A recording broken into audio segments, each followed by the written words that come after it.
เปียกบานห้ามีหยังมีหมูมีผักบ่งกับลูกชิ้นนี่สิ่งสำคัญข้าวเปียกบ้านห้วยมันชอบมาแต่บ้านเฮาป้าพักมาให้นี่เครื่องปรุงหอมเจียวหมักพริกบีบมะนาวใส่ต้มหมูให้มันเดือดเลยนี่เดือดแล้ว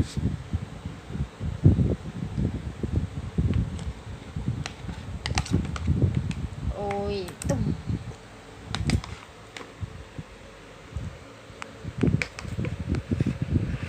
หมูลงไปเลย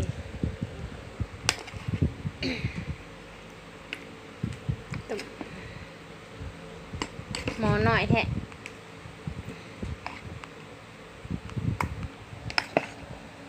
เธอมากับไผ